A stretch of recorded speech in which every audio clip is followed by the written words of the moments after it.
Hello friends and welcome back for another episode of Indie Impressions. My name is Nick and today we're going to be checking out Banana Hunter Xtreme, where we must eat all bananas. Not all the bananas, just all bananas that exist. And apparently there are 100 bananas left for us to eat as it appears on the side of the screen. So today's game is going to be something like a first-person exploration game featuring, you know, some very strange-looking pepper-shaped bananas. I'm not sure quite what's up with the banana model, but we should probably get into things and just start exploration and see how it goes. By the way, I do have the option of happy banana music to be off or on.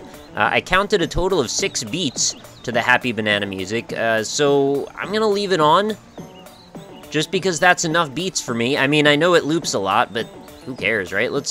There, just preview. See, it seems so quiet and sad, and I don't know, it just doesn't quite feel right. So let's put the happy banana music back on, and we'll start banana hunting right now. Oh, look, we've got banana grabbing hands. Oh, there's gonna be all kinds of goodies to take out of context in this one, aren't there? Or isn't, or, whatever. So let's, oh god, are we really that slow? Oh no, I can run. Okay, good. So let's take a look at the expanse of area around us. It's pretty, oh, I'm running standing still, that's strange. Alright, fair enough. So we've got an ocean, it looks like, in all directions. This is actually an island, I guess. And I guess what we're going to do is just keep looking around, enjoying the terrain, and maybe we'll find a secret cave or something as we go around collecting these bananas. Is there any flora or fauna worth caring about? I was wondering maybe there'd be some animals or something. Maybe we could find like a dolphin or a starfish or, you know, a chocolate starfish or, I don't know, it could be anything. This is a really weird looking banana, I have to say. And I gotta remember to stop running when I'm... Oh god, I can jump very high, can't I? Can I climb these palm trees? Apparently not. Alright, well that would have been really nice if we could have gotten a view, like an aerial view from up top. This is a Unity game, by the way, in case you were wondering, but I have to say the graphics look pretty nice. I mean, obviously there's a little bit of tiling stuff going on. There's like a replication of this tree in every direction. Probably a pretty standard default skybox, and I'm gonna guess probably like standard default liquid. And maybe even terrain textures and things like that. But, you know, the mesh looks okay. And looking around, it's got, like, a little bit of a mistiness. There's sort of a warmth quality to the sunlight. And I have to say, like, if this is kind of like baseline for Unity stuff, this is not that bad. I mean, we've come a long way in the last 5 years anyway. And I don't know if necessarily this is as good as it's going to get or anything. I'm sure there's a number of little tweaks and things that you could use to maybe even make it look better. But this doesn't look that bad, in my opinion. So let's just look around a little bit. We do have a little bit of shadow flickering going on down there. I've noticed, of course, these shadows do look to be dynamic. I'm presuming there's a light source somewhere. Where are the shadows facing? Oh, they're coming from which direction? I can't see anything with a shadow coming from the base of it. It looks like they're coming from, yeah, light sources over here, right? But I don't see any sun. Alright, it might just be an implied sun, which is, I guess that's okay too. I'm just imagining what kind of a lengths could we go in Banana Hunter Xtreme to make this a more immersive and interactive experience. Because right now, you know, it's fairly static. But, you know, we didn't sign up to Banana Hunter Xtreme necessarily to find the most dynamic gameplay. I think we knew what we were getting into when we, you know, set foot in the, you know, metaphorical door of this banana hunting game. It would be kind of nice though if we like set up a little tent or something, have a cottage, maybe work our way up in the banana islands by collecting these bananas, selling them to migrating explorers perhaps, earning our keep throughout, something like this, and then maybe we could work our way up the ranks and eventually become a banana king or queen or banana entrepreneur of some kind. Maybe we could invent some sort of new banana mechanical device to make banana living easier. We could make a banana jetpack or a banana lawnmower. Who knows? I don't know how those things work, to be honest with you. I'm imagining the banana jetpack right now and how it would be filled with bananas that would shoot towards the ground, and once you've shot out like the 5 or 6 bananas you can fit into the backpack, it would just, you know, not do anything anymore. And it would also be clogged with banana juice and banana grease. Is banana grease a thing? I'm thinking like the pulp, like smashed up banana pulp is probably more accurate. It'll be like banana smoothies. I don't know, maybe we could find some strawberries and, like, shoot the banana jetpack over the strawberry patch, and maybe create some smoothies from that. And there you go. There's out of context quote number 2 for you, or 5. I don't know. I haven't been keeping track, which is fine. Yeah, the looping of this music in the background is making me feel a little bit silly. I kind of wish there were more than 6 beats at this point. That's alright again. We're gonna be just fine. What are these weird stumpy things? They just seem to randomly populate. I'm guessing that's probably what happened too, right? Like, they set up the mesh, and then they have Unity, like, auto-populate this mesh with certain items that are pre-designated, and then they probably hand-place the bananas? I would probably hand-place the bananas if you were gonna do anything. Are we finding any cool geometry, though? That's what I was really after right here. I'm noticing you can't really take fall damage, which is probably good for us, considering you keep, like, taking some pretty risky jumps. Oh, what's going on over here? A lot more flickery textureness, and a lot more pretty shadows, except, are they kind of fragmented looking? No, they don't look too bad. I've certainly seen sharper shadows, but they get this kind of grainy texture to them, which I wonder about. See if we can tell close up. Yeah, what is that about? I don't understand that technique. I mean, I know we have anti-aliasing to make shadows look sharper, but this is like something else entirely, where they look kind of diffused, like they're blended with rough edges.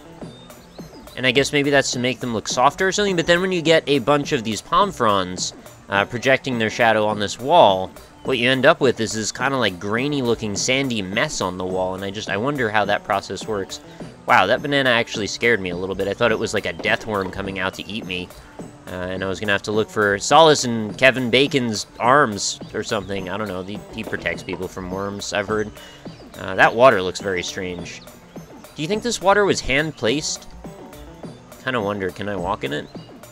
Oh, I can. Alright, so I guess there's no, detrimental problems with going in the water in this game, which is probably for the best, because honestly, you never know. Maybe there's going to be bananas in the lake. Let's, maybe we could go check. Oh, yeah. It's exactly the same under the water as it is over. In fact, you can almost use this to your benefit, because I can see the banana glowing off in the distance there. There's actually a few of them in every direction. They tend to blend in a little bit with the scenery, I have to say, which, could be good, could be bad. But it's a scavenger hunt, and that's kind of cool. I actually kind of really enjoy games like this. I would prefer maybe a little bit more of a slow-paced, atmospheric type of thing, to be perfectly honest. I would like it if maybe there was like a day-night cycle and a little bit more possible to be done, other than just collect the bananas. But I do like the idea of just wandering around aimlessly, exploring a landscape, maybe charting out a map, seeing what we could figure out about where we are in the environment that we're in and all of that stuff. But, I'll take what we can get. Oh, what's going on over there? There's a strange thing happening in this direction. I kind of just want to head in that direction and see if I can find... Also, if we could hook up with the that BMX game that I covered a while back, like, give us a bike, man. That would be great.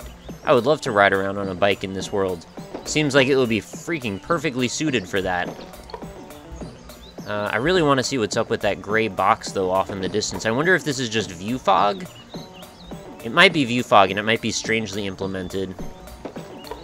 Also, we really have to sort out the standing still and jogging in place action. I mean, I guess it kind of makes sense that you could be jogging in place, but, like, that's not an action that anyone ever wants to do, really, in video games. It doesn't really serve any point. I mean, maybe if we could see our own character, that would be a whole nother thing, I guess. We could customize our character, find a certain amount of bananas, maybe unlock some hats or something. I don't know. Could be cool. Yeah, alright, the background music's starting to drive me a little bit batty now, so maybe I made the wrong call here, setting it up as to be on. I should probably not have done that.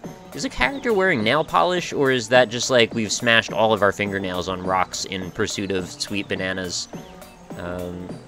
Also, maybe a hunger meter would be great, too, like, to really force you to hurry up. That's probably a bad idea. I mean, if you want to push the atmospheric element of things, then, don't include something like that. But if you want to make this into a bit of, like, a high-score leaderboard, arcade action, island simulator with, hunger elements, I guess you could add that in. Stranded 2 did it. Not bananas, but they were, like, crabs, and so you could hit them with hammers. I presume Stranded 1 also did it, but I played Stranded 2 and not Stranded 1. Okay, we're going to grab a few more bananas, and I think when we get to about 60, we're going to call it a day. As much as I feel like I kind of harped on this game a lot, I actually still enjoyed the premise, and I would actually enjoy seeing more games like this, just with varying degrees of developed elements to them. Because, you know, I don't actually know how far this game is along. Maybe there's a chance that this is still, you know, a framework, and maybe there's going to be more happening in the future. But right now, whoa, okay, we found some sort of strange universe where all the shadows don't know what to do. I kind of like it over there. Maybe we're going to head in that direction. Also, the walking speed, like, we're not creeping up on the bananas. They're not going to run away. I assume if we were trying to do some kind of stealth action, maybe that would be more beneficial, but we're walking extremely slowly. And also, we got to finish out those rocks. We got to make those a full 360-degree model. Yeah, this is the good place. I want to hang out over here. We're going to have a freaking disco party with all these shadows bugging out. I also really appreciate that I can climb up these sheer rock faces. It does make traversing a world that is made of, you know, terrain mesh like this, makes it much more viable for me. I mean, obviously, if you've been around the world for any length of time, you know that, you know, rocks are not usually all just rounded hills. There's usually a lot of sharp edges on things, and, you know, it's very easy to find examples of this in the real world, but, you know, we're not quite to that point yet. Maybe in my lifetime we'll actually see models that actually would encompass every bit of ground that's happening on these textures, and if that ever happens and we can also hook up some kind of VR Oculus Rift setup, I would be in paradise. For now, not so much paradise, but still, you know, it's good being a banana hunter on occasion. It's not a bad life. As long as you turn the music off. Alright, that looks really strange. What is going on over there? I really don't know. Anyway, if you want to weigh in with your theories on how Unity works, feel free. I do always enjoy learning something from creating these episodes, and I like also passing on that knowledge to the viewers. So if you are a developer and you've got background experience in developing 3D stuff in Unity, I would be curious to hear your take on any of the various topics that I mentioned about, like, the lighting, the shading, what's going on with that gray box in the distance. All of that stuff could be interesting. Whether or not you think this is all auto-populated or manually placed. Yeah, I think that pretty much about covers it for Banana Hunter Xtreme. Hopefully you guys didn't tear your own hair out from listening to this music loop. I did try to put it pretty low in the mix, though, so I think hopefully it's low enough that it won't be quite as intrusive sounding to you as it was to me. Also, I'm not finding too many bananas left at this point. For there still being 60 more of them, I think we've got a long way to go. I should probably stream this, collect all of the bananas. It would be quite a victory for me, actually. Okay, there's a bunch over there in that little system of islands or whatever. Can I almost feel like I can hover in the air if I just hold down jump. That's a strange feeling. Apparently, my legs create air resistance in some sort of, like, I don't know, I want to say Banjo-Kazooie-esque act of gravity defiance. I guess that's as applicable as anything. Anyway, I'm going to let you guys go for another day. Go grab Banana Hunter Xtreme if you feel so inclined. Link's going to be in the description. You know, gotta catch all the bananas. I think that's the common catchphrase of a game that I've heard of once or twice. Gotta catch all the bananas. That's how it goes, right? Anyway, thanks everybody for watching. Links in the description. Feel free to browse all the other links in there as well if you want to find out more about me or the series. There's over 750 other episodes, and they're all aggregated neatly and sorted over on indie-impressions.com. If you enjoyed the episode, consider leaving a like. It helps me out quite a bit. And of course, if you find yourself coming back here regularly, a subscription is always fantastic, but that's just if you feel it makes sense for you, of course. And I will hopefully see you back again for another episode tomorrow. New episodes go up every single day. So I will see you then, and I hope you have a fantastic evening. Talk to you later.